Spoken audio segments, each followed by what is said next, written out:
Bismillahirrahmanirrahim. Today our topic is molecular mass and formula mass. ये video देखने के बाद आपको ये कॉन्सेप्ट्स बिल्कुल क्लियर हो जाएंगे, तो शुरू करते हैं बिना टाइम ज़ाया किए। मोलिक्यूलर मास की डिफिनीशन हम कुछ यूं करेंगे कि the sum of atomic masses of all atoms present in a molecule of a substance. Molecular mass is the sum of atomic masses of all the atoms present in a molecule of a substance. Molecular mass हमारे पास उन तमाम atoms के atomic masses का सम होता है जो कि एक मॉलिक्यूल में प्रेजेंट होते हैं। डिफिनीशन को फिर गौर से देख लें। The sum of atomic masses of all the atoms present in a molecule of a substance is called molecular mass. Explanation की तरफ आते हैं। Molecular mass is used for those compounds which exist in form of molecule. Molecular mass हम उन compounds के लिए use करते हैं जो कि मॉलिक्यूलर फॉर्म में एग्जिस्ट करते हैं। तो हमारे पास तकरीबन तमाम कोवेलेंट कंपाउंड्स हमारे पास they exist in a form of molecule. So we can say that the term molecular mass is used for covalent compounds. Term molecular mass हम कह सकते हैं कि हमारे पास कोवेलेंट कंपाउंड्स के लिए यूज्ड होता है। मॉलिक्यूलर मास हम किस तरह कैलकुलेट करेंगे? देखो, ये वो फॉर्म है जिसमें अगर हम वैल्यूज पुट कर लें तो हमारे पास मॉलिक्यूलर मास आ जाएगा।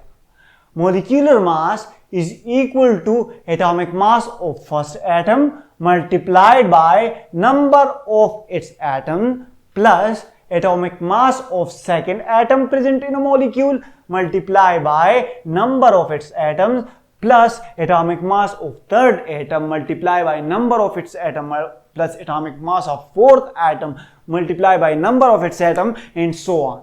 जितने atoms molecule में present होंगे उनका atomic mass हम उनके numbers के साथ multiply करेंगे।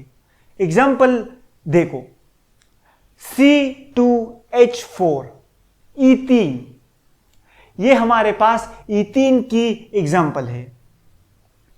कार्बन 2 है और कार्बन का एटॉमिक मास 12 है, तो 2 मल्टीप्लाइड बाय 12।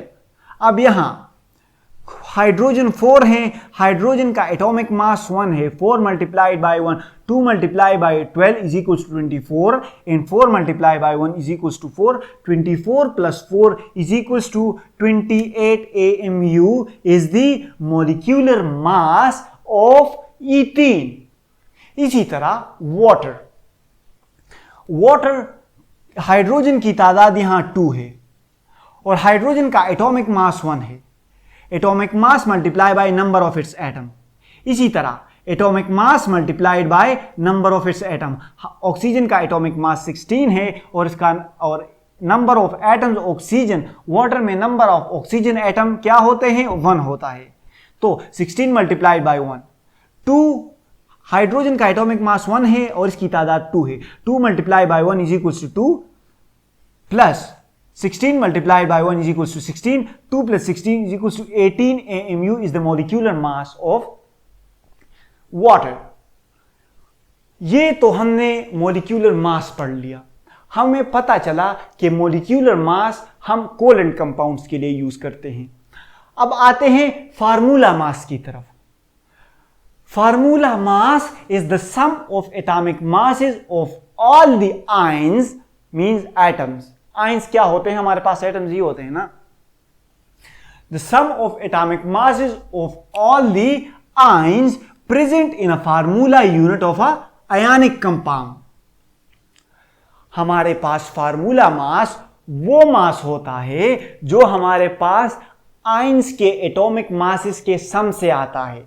किसी आयोनिक कंपाउंड में जितने नंबर ऑफ आइंस प्रेजेंट होंगे वो नंबर ऑफ आइंस हम उनके एटॉमिक मासेस के साथ मल्टीप्लाई करेंगे। फॉर्मूला मास के फाइंड करने का मेथड सेम ही है। जिस तरह हम मॉलिक्यूलर मास फाइंड करते हैं, बिल्कुल उसी तरह हम फार्मूला मास फाइंड करते हैं। जिस तरह हमने यहां पर पढ़ा कि मॉलिक्यूलर मास हमारे पास कोवैलेंट कंपाउंड्स के लिए यूज होता है, इसी तरह फार्मूला मास हमारे पास आयोनिक कंपाउंड्स के लिए यूज होता है। Formula mass is used for ionic compound. Example देता हूं मैं आपको फार्मूला मास की। Sodium chloride is the formula unit. ये आयोनिक कंपाउंड है सोडियम क्लोराइड, और सोडियम क्लोराइड का फार्मूला यूनिट क्या है? NaCl है। तो डिफिनीशन को फिर देखो, the sum of atomic masses of all the ions. Sodium भी Na+B आयन है और क्लोरीन भी आयन है। आयंस और एटम्स, ये एटम्स भी हैं। तो the sum of atomic masses of all the ions present in a formula unit of ionic compound. देखो, सोडियम की तादाद क्या है? 1 है। सोडियम का एटॉमिक मास क्या है? 23 है। सेम यही मेथड अप्लाई करना है आपने। प्लस क्लोरीन का नंबर ऑफ एटम्स क्या है? 1 है, और क्लोरीन का एटॉमिक मास क्या है? 35.5 है। 23 plus 35.5 is equals to 58.5 AMU। AMU is the atomic mass unit. तो ये हो गया हमारे पास फार्मूला मास। देखो, खुलासा करता हूं आपको, अब आपको बिल्कुल समझ आ जाएगा। मॉलिक्यूलर मास हमारे पास उन कंपाउंड्स के लिए यूज होता है जो मॉलिक्यूलर फॉर्म में एग्जिस्ट करते हैं। मीन और तमाम कोवैलेंट कंपाउंड मॉलिक्यूलर फॉर्म में एग्जिस्ट करते हैं, तो हम कह सकते हैं कि मॉलिक्यूलर मास का टर्म हम कोवैलेंट कंपाउंड्स के लिए यूज करते हैं, जबकि फार्मूला मास हमारे पास आयोनिक कंपाउंड्स के लिए यूज होता है। देखो, कोवैलेंट कंपाउंड्स के एटॉमिक मासेस से जो रिजल्ट आता है उसे हम मॉलिक्यूलर मास कहते हैं, जबकि आयोनिक कंपाउंड के एटॉमिक मासेस के सम से जो रिजल्ट आता है उन्हें हम फार्मूला मास कहते हैं। दोनों का मेथड सेम ही है, दोनों हम इसी मेथड के जरिए फाइंड करते हैं। आई होप आपको मॉलिक्यूलर मास और फार्मूला मास की समझ भी आ गई होगी और आपको याद भी हो गया होगा।